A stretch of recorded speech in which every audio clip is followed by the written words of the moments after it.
The German giants' first win in Group F lifts Dortmund above Newcastle on head-to-head record with both sides on 4 points. Borussia Dortmund blew the Champions League's group of death wide open as Felix Nmecha's goal beat Newcastle 1-0 at St. James Park on Wednesday. Newcastle twice hit the woodwork in the closing stages through Callum and Fabian Schar, but now have work to do to reach the last 16 on their return to the competition after 20 years. The German giants' first win in Group F lifts Dortmund above Newcastle on head-to-head record with both sides on 4 points. Paris Saint-Germain lead the section on 6 points with last season's semi-finalists AC Milan bottom on 2. Newcastle had announced their return to the Champions League stage in style with a 4-1 demolition of PSG 3 weeks ago. But the Magpies were handed a deserved reality check after a surprisingly flat performance. Dortmund had failed to score in their opening 2 games in the toughest group in the draw.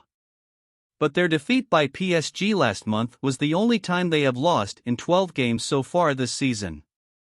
Dortmund dominated the opening 45 minutes, but should still have fallen behind when Anthony Gordon fired straight at Gregor Kobel with just the Swiss goalkeeper to beat. Newcastle were then dealt a major blow when former Dortmund striker Alexander Isak was forced off with injury.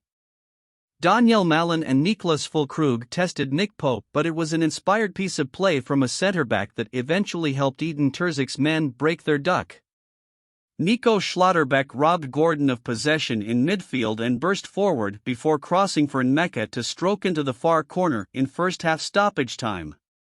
Sandro Tonali is expected to be handed a 10-month ban in the coming days for alleged breaches of betting rules during his time with AC Milan. However, Eddie Howe still turned to the Italian international off the bench to try and inspire a turnaround. Newcastle were left to rue one huge missed opportunity when Isak's replacement, Wilson, fired into Kobel's legs with just the goalkeeper to beat.